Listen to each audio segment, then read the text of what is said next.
Welcome to Daily Wisdom, Walking the Path with the Buddha, a podcast shared by David Roylance. This podcast is dedicated to guiding you to completely eliminate the discontent mind and the suffering it causes by attaining enlightenment. Learn and practice the teachings of Gotama Buddha that will guide you to fully attain a peaceful, calm, serene, and content mind with joy.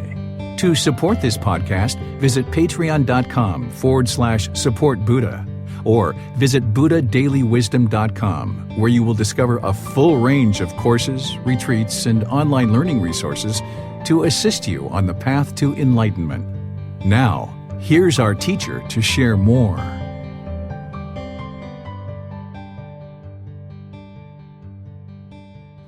Chapter 16. Dissolving the Ego.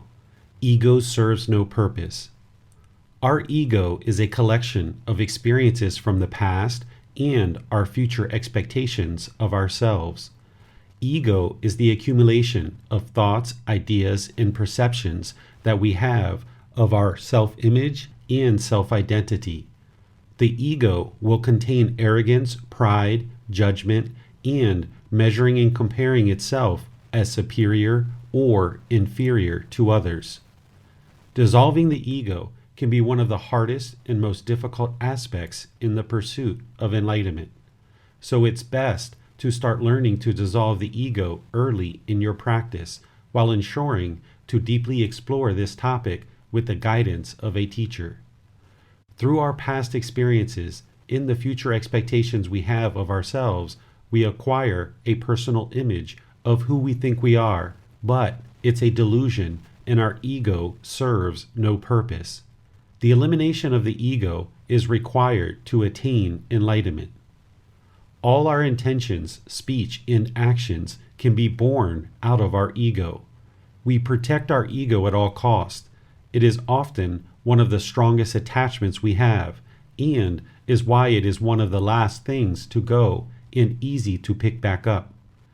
Oftentimes, we judge others through our ego. We reflect those unwholesome qualities that exist inside of us onto others, thinking it is the other person who has these unwholesome qualities, when, in fact, it's actually our ego looking at itself. We think someone is trying to be so smart and show everyone how intelligent they are, when, in fact, it is us who are the ones with this behavior. We sometimes look at others with jealousy because they are trying to look so important or beautiful, when in fact it is us who is desiring and craving this attention. We often look at others as having ego, when it is us who has the ego. Do you see a theme? What we think and judge of others is what's inside of us. We see others, and it is like viewing a mirror. We see certain qualities in others because those are the most present qualities within our own mind, so we project it to others and think it's coming from them. We project the ego onto others and read the reflection as if it's coming from the other person, when in fact it is us. This is one reason you should not judge another being, but focus only on your own practice and development of the mind. Do not be concerned with another person's life practice or how well you think they are or are not practicing these teachings. Judgment serves you no purpose and only harms your own mind. You should only be encouraging, helpful, and polite with loving kindness and compassion for all beings. Judgment, attempting to determine what is right or wrong for another person while placing oneself above others with arrogance or pride, i.e., the ego. Comparing that one is superior or inferior to another person. Attempting to declare who is wholesome or unwholesome, good or bad. Judgment is based in conceit. Judgment is harmful to the mind and needs to be eliminated to attain enlightenment. Instead of judging others, you would like to practice discernment. Discernment is wise decision-making based in wisdom. Discernment is helpful to the mind and needs to be cultivated to attain enlightenment. During Gautama Buddha's lifetime, the word ego was not available for use. The word ego did not come into use until recent times. Gautama Buddha referred to two different aspects of the mind that we now refer to as the ego. The 10 fetters taught by Gautama Buddha refer to personal existence view and conceit as what we refer to as the ego. These two fetters, taints, pollutions of mind need to be eliminated and completely dissolved to eradicate the ego on the path to enlightenment. Personal existence view, eliminating the concept of a permanent self from the mind, realization of non-self. Conceit, elimination of arrogance, pride, judging, measuring or comparing as superior or inferior to others. Ego completely dissolved. The 10 fetters are the 10 individual aspects of the mind that need to be eliminated to attain enlightenment. The word fetter is defined as a chain or shackle used to restrain a prisoner, typically placed around the ankles. The 10 fetters are essentially keeping a being trapped in the cycle of rebirth, bound to the endless cycle of continuous rebirth, experiencing discontentedness over countless lifetimes. It is not until one eliminates the 10 fetters that a being's mind is liberated from discontentedness and the cycle of rebirth. A fetter can also be referred to as a taint or pollution of the mind. A taint is an impure quality of the mind and is why these need to be eliminated to attain enlightenment. The 10 fetters pollute the mind, not allowing us to experience the brightness and radiance of the enlightened mind. Personal existence view and conceit both need to be eliminated from the mind to allow the practitioner to reside peaceful and calm. As long as the mind retains a personal existence view and conceit, it will continue to struggle through personal and professional relationships, finding difficulties in your interactions with others. Two of the most challenging fetters for one to eliminate can often be personal existence view and conceit. This chapter is devoted to sharing teachings to help you better understand both of these fetters and how to eliminate them. But always keep in mind, seeking guidance with a teacher is something that each practitioner is going to need as they choose to learn and practice these teachings. One would be unable to only read a book or take in content through some other resource to eliminate the personal existence view or conceit to attain enlightenment.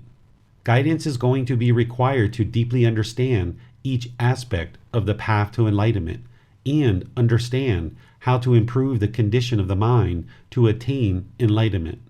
This is true about all the teachings of Gautama Buddha, and especially true as it comes to understanding and eliminating personal existence view and conceit.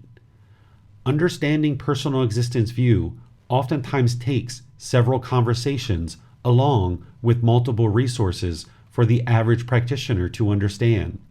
Then, they will need specific teachings of how to eliminate personal existence view from the mind with guidance from someone who has accomplished this goal.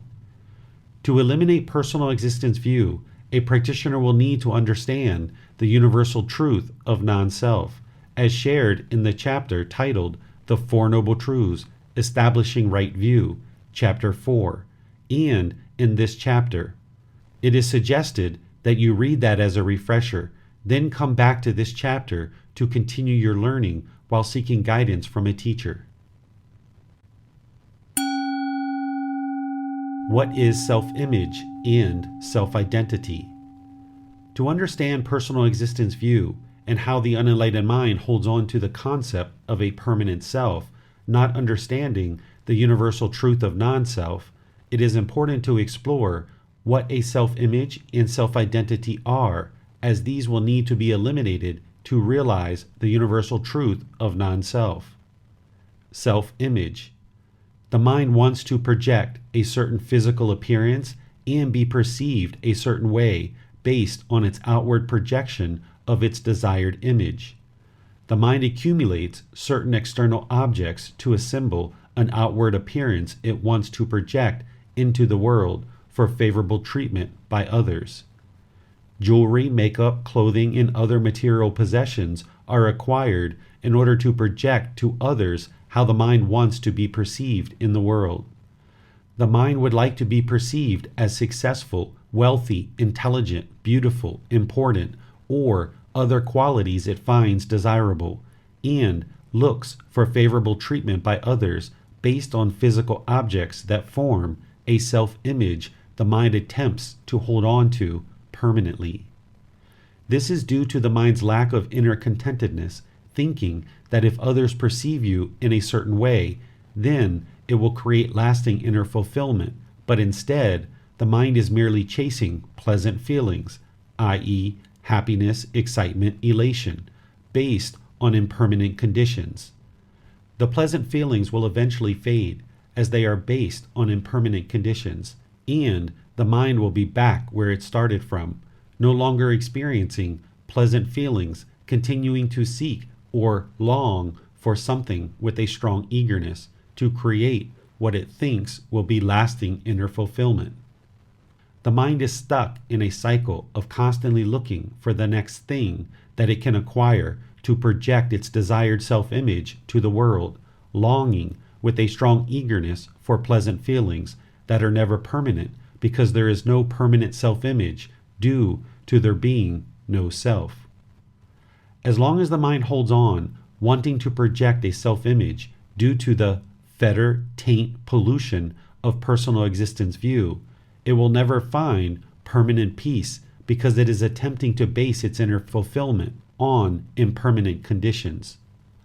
Once the conditions that created the pleasant feelings change, the mind can no longer sustain the pleasant feelings because they were based on impermanent conditions, and the mind continues to seek and long with a strong eagerness for the next thing to acquire to regain the pleasant feelings. But because the unenlightened mind does not understand that impermanent conditions will never create permanent contentedness, having ignorance, unknowing of true reality, and it does not understand there is no self, it just continues the cycle of wandering and roaming for the next object of its affection, never acquiring permanent contentedness until the mind eliminates the fetter, taint, pollution of personal existence view, no longer craving to project a certain self-image into the world, realizing the universal truth of non-self. Self-identity. The mind wants to project a certain self-identity and be perceived a certain way based on those attributes or mental qualities. The mind holds on to specific attributes of the personality or life circumstances, identifying with those as being who you are as a person. For example, I am a teacher, I am a doctor, I am a mother, father, I am a wife, husband, life partner, girlfriend, boyfriend. I am a citizen of the United States of America. I am a Christian, Hindu, Muslim, Buddhist, etc. I am a business owner. I am wealthy. I am kind. I am friendly. I am a responsible adult. I am a hard worker. The mind has countless labels that it attempts to identify with and fulfill in order to adopt and then project a certain self-identity into the world. The mind holds on to these attributes as a self-identity, seeking pleasant feelings from these impermanent conditions. But because these labels of the self-identity are impermanent, when they no longer exist, the mind experiences painful feelings, sadness, anger, frustration, irritation, annoyance, etc. Not only does the mind hold on to a specific life partner, but it also holds on to the identity of being a wife, husband, life partner, girlfriend, boyfriend, and then feels less of a person when the mind can no longer identify with a certain label. Not only does the mind hold on to the life circumstances of being a doctor or the occupation of being a doctor, but it holds on to the projected self-identification of being a doctor, as the mind wants to be perceived in the world in a certain way. When the mind can no longer identify with this impermanent label to create pleasant feelings, it then experiences painful feelings. It is not until the mind lets go of holding on to the self-identity, attempting to form pleasant feelings internally based on impermanent conditions of a self-identity, that it can reside permanently peaceful and content. If the mind continues to long for and hold on to impermanent conditions of a self-identity, it will experience painful feelings, as the conditions that created the pleasant feelings are not permanent. It is not until the mind realizes the universal truth of non-self and stops attempting to satisfy the mind based on impermanent conditions for a self-identity, understanding there is no self, that it will find inner contentedness. The mind needs to understand and realize the universal truth of non-self to eliminate the fetter, taint, pollution of personal existence view, to eliminate the mind's longing with a strong eagerness to project a self-image and self-identity into the world for pleasant feelings. Otherwise, it is welcoming painful feelings, or feelings that are neither painful nor pleasant at some point, never experiencing peacefulness, calmness, serenity, and contentedness with joy that is permanent. Understanding the universal truth of non-self and the fetter of personal existence view. The universal truth of non-self will help a practitioner to understand that there is no you, me, or I to facilitate eliminating the fetter of personal existence view. We use the pronouns you, me, I, and names given to us during our life, but these are unfitting to truly explain what we are experiencing in this human existence. There is essentially a physical body and a mind that have come together for this existence, but neither of these are you or who you are. The challenge that human beings face is that we grow up with a name, typically given at birth, that the mind starts to associate a certain self-image or self-identity with the given name. We start to adopt the thinking and false belief that we are this name, forming self-image and self-identity around the given name. We oftentimes associate the physical body and or the mind as being the self or who you are. But anything that the body or mind experiences is not you. Take a finger and point to you. Where are you? Can you point to you? What are you pointing to now, the body or the mind? That's not you. Where are you? If the body and mind are both impermanent, how could either the body or the mind be a permanent self or you? In reality, what exists is essentially bones, tissue, and fluids inside a big bag made of skin. There is a consciousness or mind that has come together with the physical body to form a being. A name was given to us at birth as a label to make it easy for people to refer to us and for us to attend to our daily activities. Family and friends could not say, "Has that big bag of bones, tissue, and fluid come home yet?" Instead, we need a name to make it easy for people to know who we are referring to in our conversations. But the challenge develops when the given name becomes adopted in the mind as who we are, and the mind forms self-image and self-identity around the name, the label given during our life. Human beings form a concept of a permanent self in the mind, referred to as a personal existence view. The unenlightened mind thinks and falsely believes there is an actual permanent self, when in reality, this does not exist. The misunderstanding of a permanent self is comprised of such things as the self-image, self-identity, expectations we have of ourselves, and expectations others have of us. The unenlightened mind will falsely identify with the body and or the mind as being the self, thus having a personal existence view. But this is part of the mind's ignorance, unknowing of true reality, delusion, or confusion. The self does not actually exist, but the unenlightened mind has the thinking, misperception, or false belief that there is a self. As long as the mind continues to hold on to what it thinks is a self, described as personal existence view in these teachings, it will not be liberated from discontentedness to experience enlightenment. Because the mind is holding on to its self-image and self-identity, thinking that is who you are, when it hears something agreeable or disagreeable about its self-image or self-identity, the mind will become discontent. When the mind hears agreeable and pleasing compliments about the self-image or self-identity, it will experience happiness, excitement, or elation, as pleasant feelings will often invade the mind.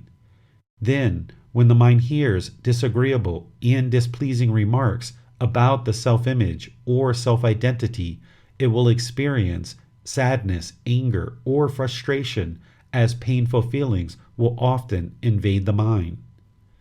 Due to the personal existence view, the misperception or false belief of a permanent self, the mind cannot reside in the middle with calmness as it experiences pleasant feelings associated with agreeable compliments and painful feelings upon experiencing the disagreeable remarks. With the mind holding on, thinking there is a permanent self, it cannot reside peaceful and calm, as it will be looking out for the next agreeable or disagreeable comment, needing to protect itself from its perceived external enemies and or anticipation or seeking out of agreeable compliments to produce pleasant feelings. The mind will look to protect itself from disagreeable remarks, not wanting to experience painful feelings. The mind can be constantly on guard with strategies of self-protection, resulting in unwholesome intentions, speech, and actions. The mind will oftentimes become fearful of even the smallest little situations as it holds on to its personal existence view, being afraid to not only hear disagreeable comments, but also fear death or any small experience that the mind perceives as potentially causing harm to the physical body or mind. The unenlightened mind does not realize that there is only a physical body and a mind that have come together for this existence, but in fact, there is no permanent, everlasting self. There is nothing permanent that currently exists related to a self, so there is no need to be constantly on edge to protect against the potential of painful feelings, or be ready and willing to allow the mind to experience great happiness, i.e., pleasant feelings, when one receives pleasing compliments. Basing one's internal feelings on impermanent conditions would only invite discontentedness into the mind. Due to the mind's holding on to a self-image and self-identity, a practitioner may feel that they cannot associate with certain people or types of people as it would impact who they are, diminishing one's reputation. Rather than the mind being comfortable to reside with all beings peacefully and in harmony, the mind judges others of who they feel they can and cannot associate with based on superficial attributes, unable to practice loving kindness and compassion for all beings. The personal existence view causes a dilemma for the mind in that it needs to constantly evaluate itself and others to determine if it feels comfortable in any given situation, unable to be at rest to reside peacefully. The mind can experience anxiety and fear as it perceives what is happening around it as diminishing or infringing on its self-image or self-identity. Destructive protective habits are produced and one finds they are continually discontent in seemingly innocent situations. The mind can perceive harm to the self in the most simple of circumstances, believing that impending doom is headed your way. The mind's confusion accumulates due to the misunderstanding that there is a self, and oftentimes reacts out of self-protection rather than through wisdom, moral conduct, and mental discipline as taught in the Eightfold Path.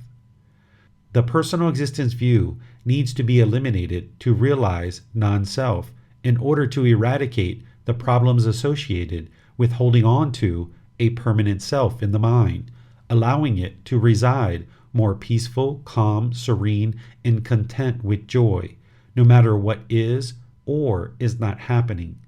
Eliminating the personal existence view will allow the mind to reside comfortably and in harmony with others, no longer plotting methods of self-protection, developing unwholesome habits, but instead the mind will look for ways to be more open and loving with all beings.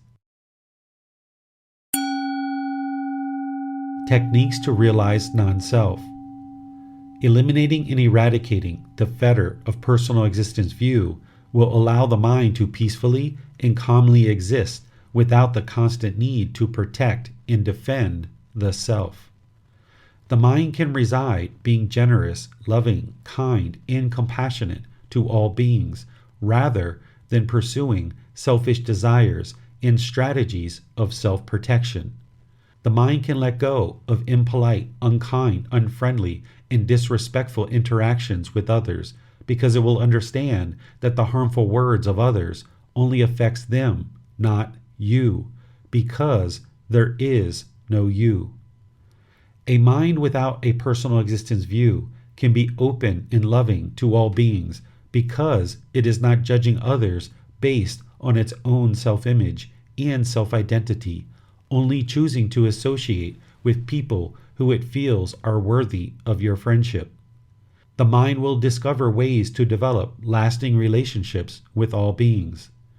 Through eliminating the personal existence view, a mind will not experience fear because it is not holding on to the physical body or mind, thinking that any minor situation would cause permanent harm.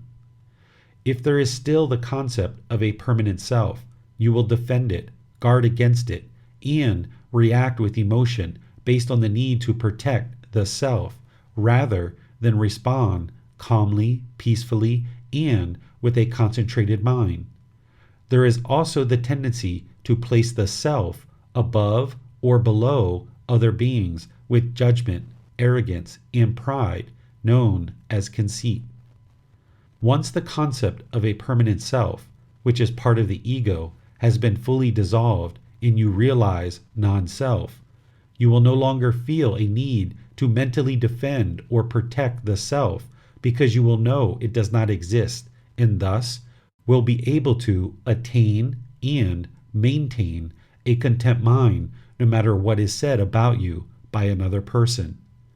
The mind will not react negatively to others' intentions, speech, nor actions.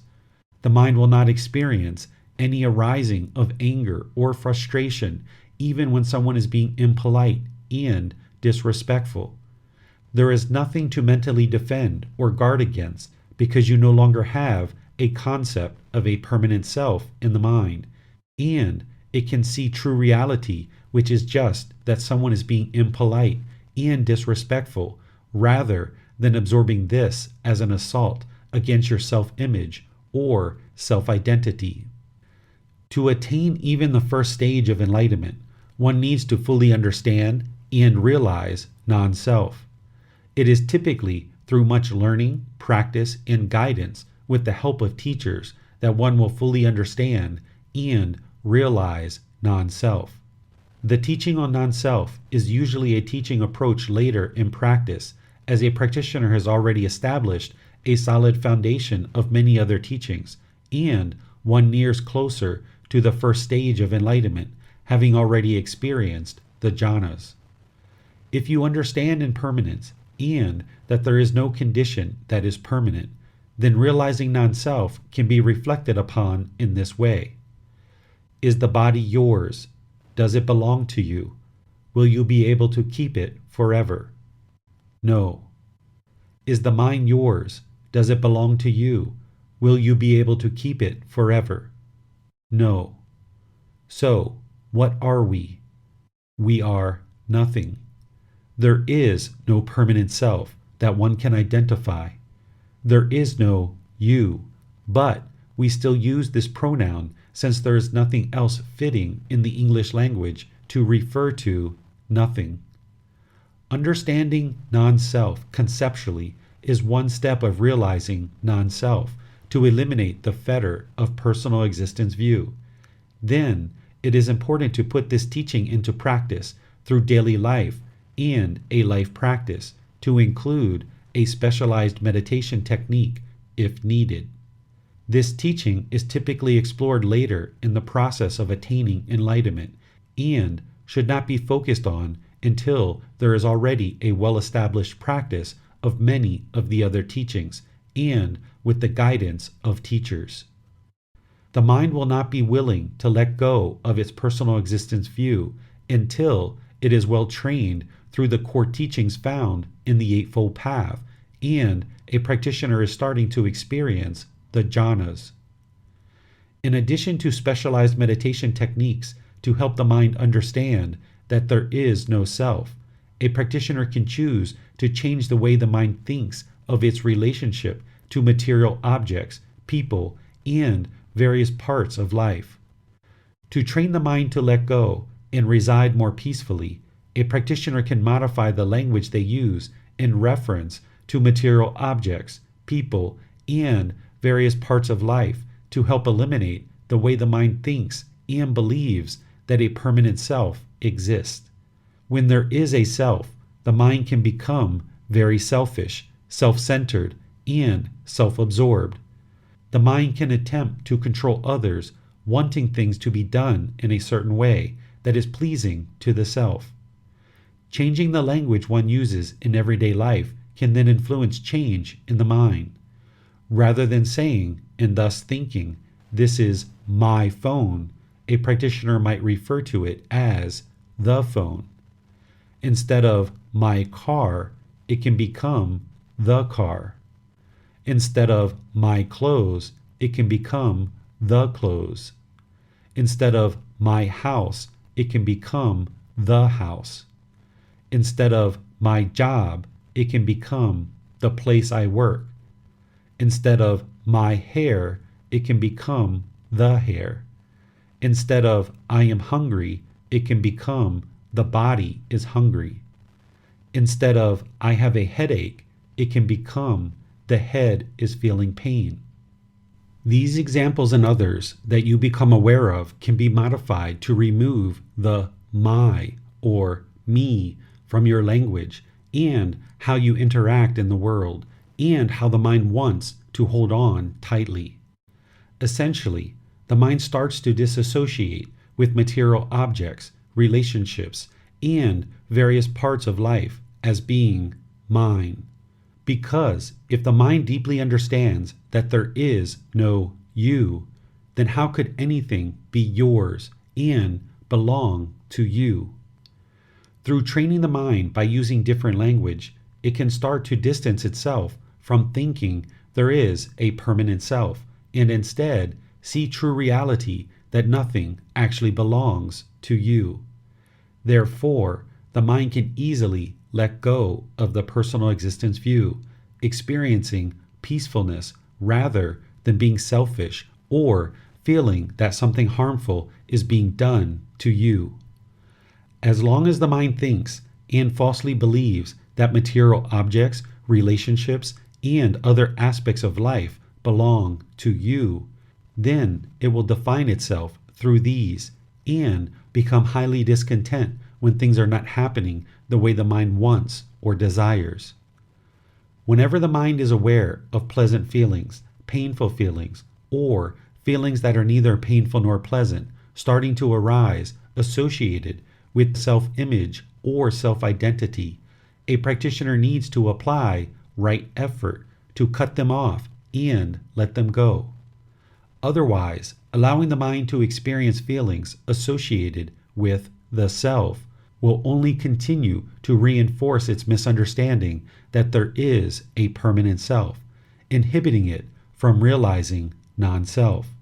When any and all pleasant feelings, painful feelings, or feelings that are neither painful nor pleasant are experienced, a practitioner should cut them off and let them go. When there is no longer a self, the mind will not want to or feel a need to defend itself when hearing negative or disparaging remarks about its self-image or self-identity, and the mind will not experience any painful feelings associated with disrespectful comments. And when there is no self, the mind will not experience happiness, excitement, or elation when it hears a positive compliment about its self-image or self-identity. The mind will reside unaffected, uninfluenced, and unshakable through hearing positive or negative comments about the self, as the personal existence view or the self will have been eliminated. The mind will no longer have a misperception or false belief that there is a permanent self. Therefore, it will reside unaffected by any comments related to the self-image or self-identity. Detailed discussion and consultation with a teacher is required to more fully understand the universal truth of non-self and to implement practices to eliminate the fetter of personal existence view. Because a mind with personal existence view has the false belief that the body and or the mind is the self or the permanent self, then anything a practitioner can do to eliminate this confusion will help the mind see more clearly. Suggested approaches that a practitioner can employ include the following. Receive guidance in how to use the meditation to realize non-self in the chapter titled Meditation, Developing Your Practice, Chapter 11. Change language used to disassociate the mind with the word my in connection to relationships, objects, or various life situations. Develop the perception of impermanence, deeply observing in the world that there is no object that is permanent. Soak into the mind that there is no object, situation, or circumstance that is permanent through observing the truth through experiences in the world. Wear simple clothing and make your appearance simple, as desiring physical beauty is cultivating your personal existence view and could be projecting arrogance or pride. Refrain from wearing any jewelry or body decorations, including makeup, and eliminate bodily scents such as perfumes and cologne. This helps to establish in the mind that there is no desire to project a self-image or self-identity. It trains the mind to practice non-attachment to the body's image or identity. The mind can be trained to reside unaffected by others' views of the image of the body, and others' opinions will have no effect on the contentedness of the mind, helping to eliminate personal existence view. Remove head and facial hair. Eliminate the craving to beautify the body. Eliminate your interest to project a personal image through cutting off and letting go of any feelings or interest in the mind to mentally project or protect the self-image or self-identity. Consult and seek guidance with a teacher over multiple sessions to deeply understand the universal truth of non-self, to receive instruction on how to eliminate personal existence view from the mind. It is important that we distinguish the difference between non-self and a soul. Gotama Buddha taught that there is no permanent self as part of his teaching on the universal truth of non-self, but he left the teaching about a soul as undeclared. See the simile of a man were wounded by an arrow thickly smeared with poison, To understand, Gautama Buddha did not declare a teaching concerning a soul and left this as undeclared. This simile is located at the end of the chapter titled Transforming the Three Poisons, Craving, Anger, and Ignorance, Chapter 8. Understanding the fetter of conceit. Conceit is the attributes of arrogance, pride, judging, measuring, or comparing as superior or inferior that pollute the mind. This causes the mind to produce intentions, speech, and actions that only backfire, as others find conduct originating in conceit as displeasing, tasteless, and inappropriate. A person who projects arrogance and pride is most often rejected in personal and professional relationships as one attempts to place themselves above others to feel superior. This behavior originates in our countless existences in the animal realm, as there is oftentimes a clear pecking order within a given herd or pack of animals which is needed for survival. But in the human realm, this non-virtuous behavior is not needed and not appreciated as being acceptable among human beings who are interested in practicing fairness and equality while having loving kindness and compassion for all beings. A person who puts themselves below others, feeling inferior, is often viewed as weak and incapable of being trusted or other virtuous qualities. An individual who puts themselves below others can oftentimes look up to other beings with a mind that is shaken, unsteady, and uncalm, fearing potential harm from others, unable to reside relaxed and peaceful with a concentrated mind.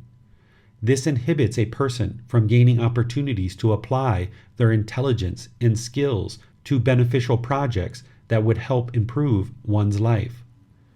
Judging others only puts a wall between you and others, as the mind is unable to practice generosity, loving kindness, compassion, sympathetic joy, and equanimity with all beings in all situations. Judging others only harms you, as you will drive away those who are disinterested in comments, remarks, and discussion where an individual is placing themselves in a position of judging others.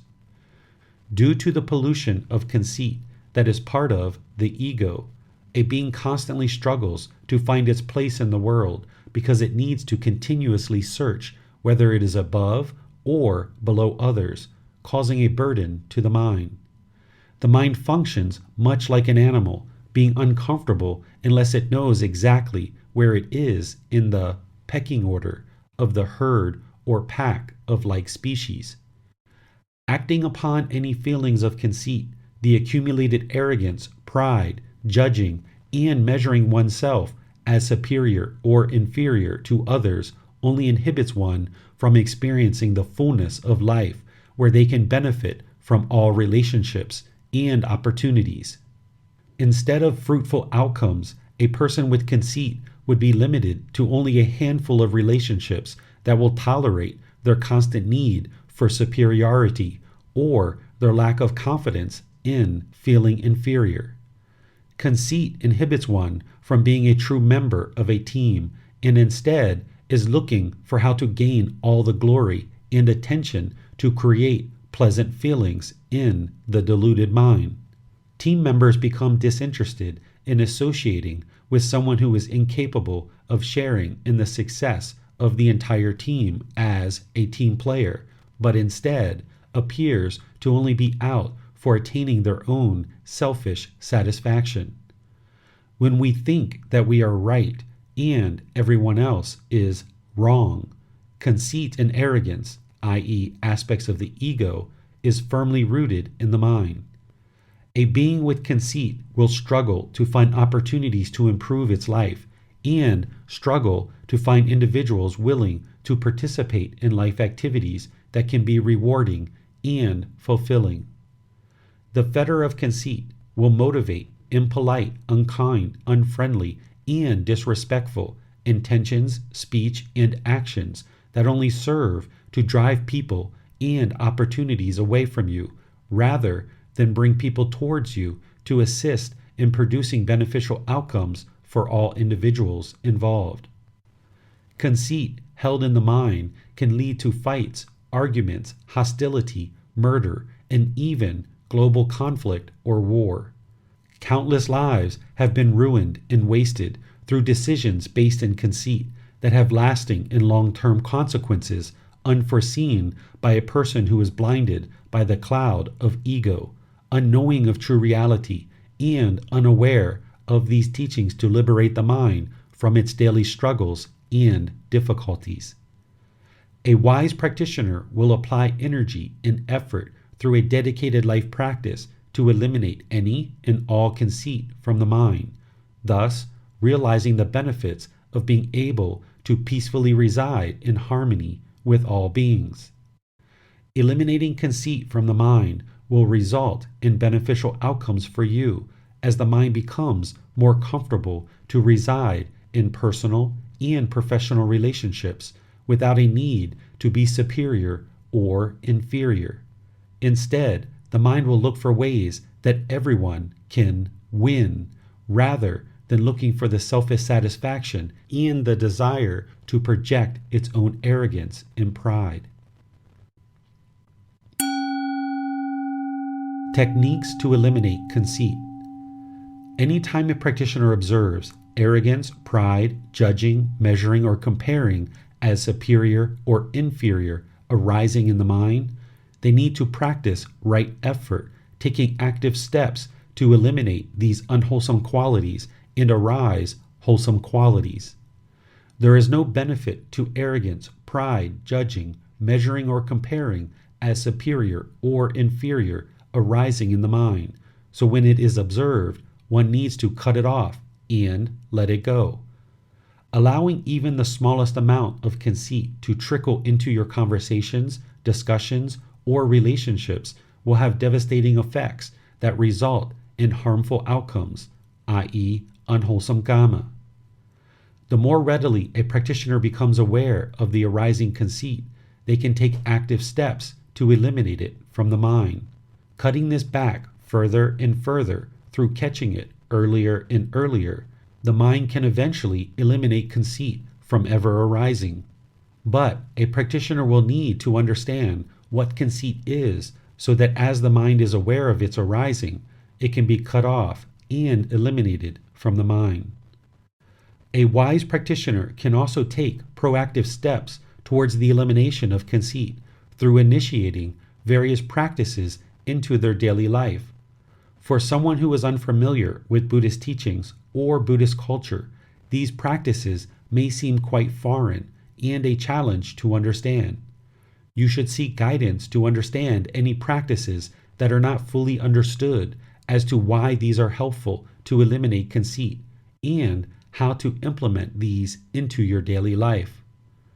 There are several practices that could help you to eliminate conceit. I offer the following as potential examples of how to eliminate conceit. Say thank you, sorry. Speak politely using sir, ma'am, or other respectful pronouns. And say I do not know as needed and as appropriate.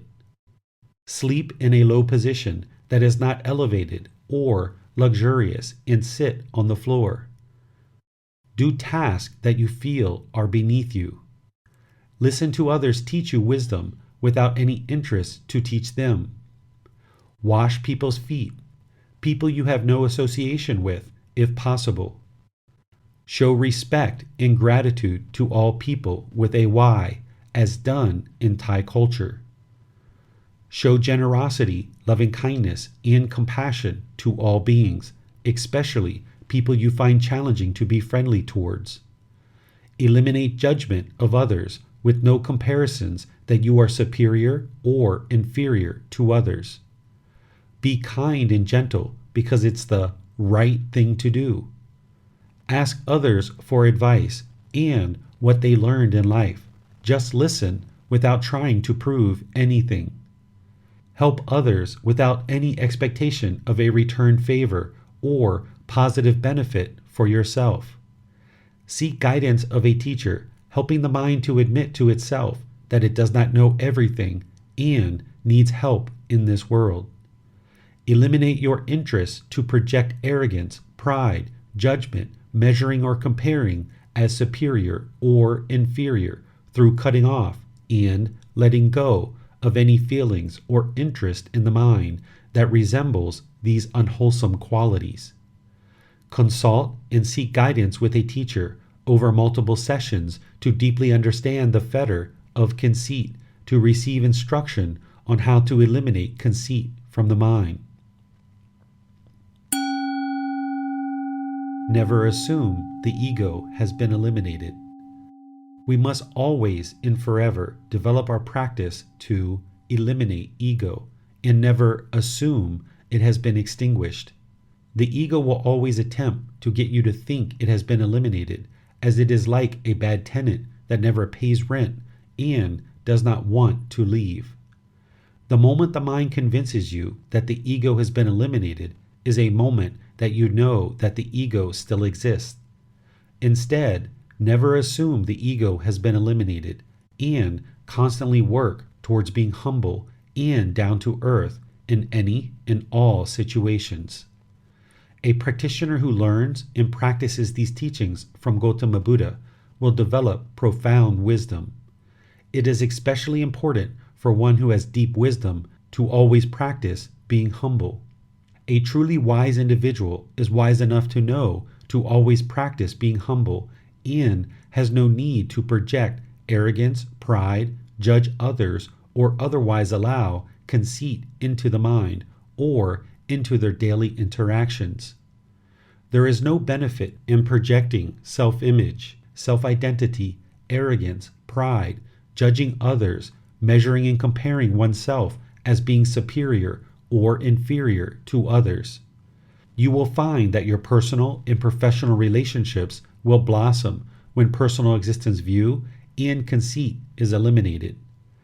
Through eliminating the fetters of personal existence view and conceit, the mind can reside peaceful and calm no matter what is or is not happening around you. The ego props us up and protects who we think we are and our self-image. It is very difficult for one to see their own ego. There is no need to mentally protect yourself from anyone when there is no self. A peaceful, calm, serene, and content mind with joy that does no harm only needs to walk with wisdom and a smile. A wise person only needs to walk with wisdom and a smile. They have no desire to project a self-image, self-identity, arrogance, pride, judge others, or measure and compare themselves as superior or inferior. A wise person knows there is no benefit in doing so. Therefore, they only need to walk with wisdom and a smile. The ego is held deeply inside the mind and blocks us from realizing our full potential because we think we already know who we are and what we should be doing in the future. It blocks us from healthy relationships and connecting to other beings with a pure mind and pure intentions. The ego can block us from learning and growing with wisdom shared by other beings because we think we already know it all. Dissolving the ego is easier said than done. Because we have spent a lifetime acquiring the ego and many countless hours thinking about what we want to do in the future, it is very hard to let go of the ego. There is self-image and self-identity along with many other attributes that comprise the ego, and if we hold on to the ego, we will create discontentedness for ourselves, never being able to fully experience the enlightened mind. To reach enlightenment, the ego must be dissolved, dismantled, and eradicated. The ego serves no purpose. Gotama Buddha explains just how dreadful, bitter, vile, and obstructive it is to allow ourselves to dwell in praise, pride, and ego in the following teaching. Gain, honor, and praise are an obstacle even for an arahant.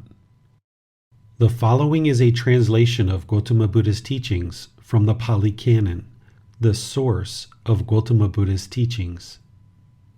Monks, gain, honor, and praise, I say, are an obstacle even for a monk who is an arahant, one with taints destroyed.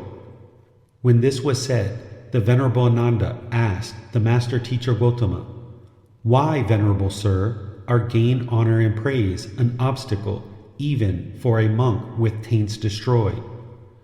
"I do not say, Ananda, that gain, honor, and praise are an obstacle to his unshakable liberation of mind, but I say they are an obstacle to his attainment of those peaceful dwellings in this very life which are achieved by one who resides diligent, dedicated, and determined. So dreadful, Ananda, are gain, honor, and praise, so bitter, vile, obstructive to achieving the unsurpassed security from bondage, enlightenment. Therefore, Ananda, you should train yourselves thus. We will abandon the arisen gain, honor, praise, and we will not let the arisen gain, honor, and praise persist obsessing our mind. Thus, you should train yourselves. Gotama Buddha. Reference SN 17.30. Progress towards eliminating the ego. You will know the ego is starting to diminish when the mind is no longer interested in taking credit for the wholesome deeds you participate in, but instead is more interested in seeing wholesome things happen for all beings. The mind will not be affected by praise nor disrespect. If someone tells you you have ego and the mind experiences painful feelings such as sadness, anger, frustration, irritation, annoyance, etc., then the mind still has ego. Comparing yourself to others will be entirely eliminated, and there will be no interest in judging others, looking down on others for any reason. A practitioner will choose to cultivate and practice wholesome intentions, speech, and actions because it is the right thing to do, not because one is looking for a reward or acknowledgement of their wholesome ways. An individual without ego will be able to be polite, kind, friendly, and respectful to any and all beings with loving kindness, compassion, sympathetic joy, and equanimity, regardless of that person's intentions, speech, or actions. There will be no conditions that are required of you to practice these good, wholesome teachings, and there are no conditions that would prevent you from practicing these good, wholesome teachings. A wise practitioner will never conclude their ego has been eliminated, and instead always be watchful to never allow the ego to remain in the mind, rooting it out whenever it raises its ugly head. Teaching through ego. Gotama Buddha reached enlightenment during his 6 years of training the mind, then had a lifelong practice of maintaining the mind. He knew for himself that he attained enlightenment, as a completely liberated mind is very noticeable to the person who has attained it. While he knew he had all the answers, others around him taught their teachings, which did not lead to enlightenment. Gotama Buddha's students attained enlightenment, and they knew the truth. There were still plenty of people during his lifetime who did not learn and practice Gotama Buddha's teachings. There is a reason Gotama Buddha only ever taught students that chose to learn with him. He did not go out in search of students. He allowed them to come find him. It is important not to crave students, as the mind will shut down and lose tranquility. Craving is the problem. Non-clinging, non-attachment, non-craving, and enlightenment is the solution. With craving, there is no enlightenment, even if the mind is craving more students. A student needs to seek out the help of a teacher for guidance. This act alone helps to reduce ego for a practitioner. the student needs to open the front door and welcome the teachings into the mind with trust and respect. Without the student opening the door, the teacher cannot breathe healthy life into the mind. Thus, the student will not have the teachings to make improvements. It is only a student who lowers the ego, seeks out a teacher, and seeks guidance through questions that will allow the teachings to penetrate the mind, then ultimately improve their life practice on the path to enlightenment. The student needs to do the hard work of transforming the unwholesome mind into a wholesome and pure mind. A teacher cannot create enlightenment for their students. A teacher cannot give their students enlightenment. It is only through diligent study, practice, and commitment to learning and practicing the teachings that a student can actively work towards enlightenment. A student will need to have gratitude, appreciation, and respect for the teachings and their teacher. A teacher can teach, inspire, encourage, and offer guidance, but it is the student that must decide enlightenment is an important pursuit for their life and commit to their own growth. The student needs to seek out teachers who can assist them on their path to enlightenment. A teacher cannot seek out students, as unenlightened beings will be so attached to their current teachers and their current practice while perhaps having ego. A teacher who seeks out students will always meet a brick wall. A teacher who knows they have the teachings that lead to enlightenment can do little to nothing to convince a student to study or practice. The interest to study and pursue enlightenment must be initiated by the student. A student will need to reach out to teachers for guidance, learning how to establish a healthy relationship built on a foundation of kindness, politeness, gratitude, and respect in all directions. Only a Buddha would be able to attain enlightenment without the assistance of teachers. While all other practitioners are able to experience enlightenment, they would need the guidance of teachers and a well-developed practice of these teachings. Students should seek guidance through asking questions to gain understanding while developing an honest and respectful relationship with their teachers. Teachers should only provide guidance to students when they request guidance through asking questions and/or designating one as their teacher. Seek teachers without craving, anger, and ignorance, unknowing of true reality, who have eliminated the ego and who have realized non-self.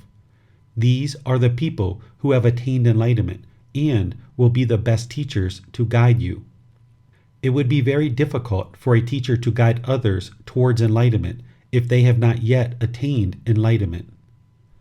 As one progresses in learning and practicing these teachings, there will be deep wisdom that is acquired. Sometimes the simplest and most apparent truth that you see in a situation can be applauded as profound wisdom by those who are not on the path to enlightenment, because they are unaware of the truth and wisdom within these teachings. Compliments and words of admiration from others can often invade the mind, producing even more excessive amounts of conceit, if the practitioner allows the praise to obsess the mind. While it is beneficial for your life to learn and practice these teachings, it is important to always remain humble. Whether it be with friends, parents, family, or other associates and teachers, you need to understand that projecting arrogance or pride as it relates to your life practice and progress on this path would only inhibit your own further progress while dissuading others from exploring Gotama Buddha's teachings. It is possible for a practitioner to view the beneficial and constantly improving focus, concentration, deep memory, and clarity of mind as qualities to take pride in, while looking down on others who are lacking concentration or otherwise experience a muddled mind with discontentedness. In some cases, a practitioner can even start to feel so superior based on their wisdom of these teachings, rather than staying humble to continue their learning and progress on the path to enlightenment. Arrogance, pride, and ego can take over, even pushing away those who help them to acquire a foundation and deep practice of these teachings. Gautama Buddha himself spoke of students who would eventually reject him and his teachings, perhaps even attempt to steal what he taught as being their own teachings. Students can sometimes become unfriendly and disrespectful to the very person who guided them to realize benefits on the path to enlightenment. It is extremely dangerous for a student to allow arrogance or pride to invade their mind, thinking they are more superior than their own teacher. It is the teacher who helped them get established and make significant progress on the path to enlightenment. So choosing to have arrogance or pride in a relationship with your teacher would not produce a beneficial outcome for you to continue to progress towards enlightenment. Gratitude, appreciation, and respect, along with humbleness, are foundational aspects of a mind that will ultimately become enlightened. If a student remains with gratitude, appreciation, respect, and humbleness towards their teachers, they can continue to develop their mind, experiencing complete liberation. But one who decides to reject their teacher's kindness out of their own arising conceit will continue to struggle through their own arrogance and pride, lacking the ability to come close to senior members of the community who can provide guidance to eliminate the ego to ultimately attain enlightenment. These teachings are based in over 2,500 years of generational sharing, based purely in generosity, loving kindness, compassion, sympathetic joy, and equanimity. A sincere and devoted teacher is not choosing to share these teachings for any selfish benefits, as their goal should only be to help others. A practitioner would need to approach these teachings, and thus the senior members of the community, including teachers, with gratitude, appreciation, and the qualities of generosity, loving kindness, compassion, sympathetic joy, and equanimity. While a student can oftentimes struggle to eliminate the ego, just through seeking guidance from a teacher is helpful in eliminating arrogance, the ego, from the mind. Seeking guidance would require a student to develop a healthy relationship based in gratitude, appreciation, and respect. It is important for a student to always be respectful towards teachers, as without their wisdom, they would be unable to progress on the path to enlightenment. Likewise, a teacher needs to maintain gratitude, appreciation, respect, and practice humbleness with all students. A teacher should be among the deepest practitioners of these teachings. A student will look to their teacher as an example of how these teachings should be practiced in daily life, emulating their wisdom, moral conduct, and mental discipline. If a teacher is not practicing politeness, kindness, friendliness, and respect, the student would be lost in how to practice these same qualities of mind. Students who are choosing to diligently learn, reflect, and practice the teachings should be appreciated by the teacher. Without determined, dedicated, and diligent students who choose to actively learn and progress on the path to enlightenment, these teachings would soon fade out.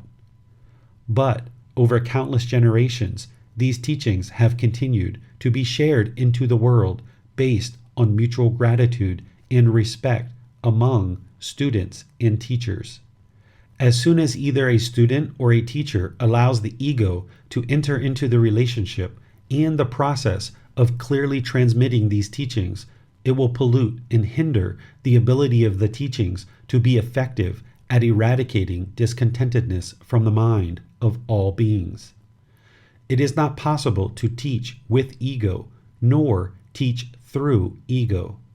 The ego needs to be eliminated, eradicated, and destroyed for there to be a successful student-teacher relationship and success in experiencing the enlightened mind.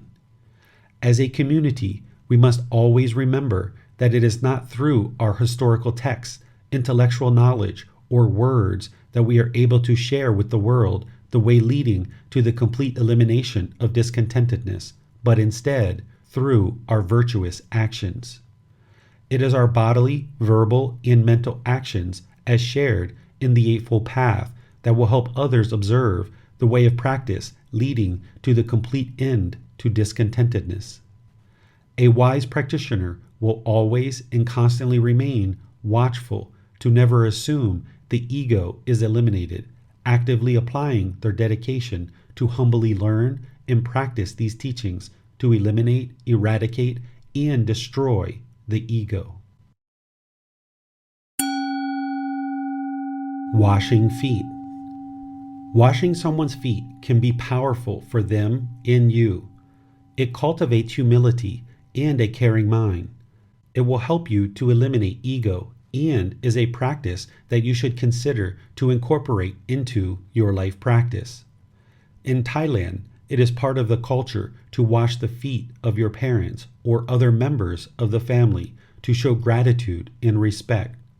It is not a forced action or expected. It is up to the individual to decide if it's something they should or should not do. Thais practice washing feet at special times during the year. Mother's Day, Father's Day, birthdays, New Year's, and any time during the year they would like to share this special experience with those close to them. It is common to wash your parents' feet on your birthday to thank your mom, dad, grandparents, members of the family, and teachers for helping to guide you in life. No matter what our relationship is with our parents, they did struggle for many years to provide us our existence.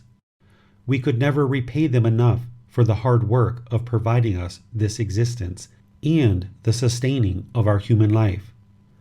Washing the feet of family members, friends, teachers, and people to whom you would like to show gratitude, appreciation, and respect can help you cultivate a mind of loving kindness and compassion while eliminating the ego. Each time you do, it gives you a chance to delicately provide a soothing and loving touch of the feet that penetrates the heart and the mind. This practice could help anyone who would like to not only say, "I love you" with words, but also with actions. When you wash someone's feet, you are saying through your actions, "I love you, I respect you, and I have gratitude and appreciation for you." It is more potent than anything you could ever say, as actions speak much louder than words. A caring grasp, a nurturing way of washing the feet says everything you need to say, but in the more powerful method of communication, through actions. Learning how to love without attachment is very important. It is possible to love without attachment. Care and love can come from a place of non-attachment, and this practice can help you cultivate this mental state into your life for those who have had the most influence in sharing wisdom to help you grow and progress in this life. Washing the feet of others is also a powerful practice to eliminate the ego. The end of each chapter will have learning resources for further exploration. You will be able to explore the audiobook, videos, podcasts, and quizzes to deepen your understanding of the content you read in each chapter. Please see the ebook for more details on these resources. As you have questions or need clarification on these teachings, you are welcome to post those into the Facebook group, Daily Wisdom, Walking the Path with the Buddha, or contact the author privately for in-depth learning. Daily Wisdom, Walking the Path with the Buddha. Facebook.com/groups/Daily Wisdom 999. Thank you for listening to this podcast. To provide support for this podcast, visit patreon.com/support Buddha. To access more teachings, visit buddhadailywisdom.com. There, you will discover a full range of courses, retreats, and online resources to assist you on the path to enlightenment. Remember to establish a daily, consistent meditation practice, along with learning and practicing these teachings. A well-developed meditation practice is the foundation in which to train the mind to attain enlightenment.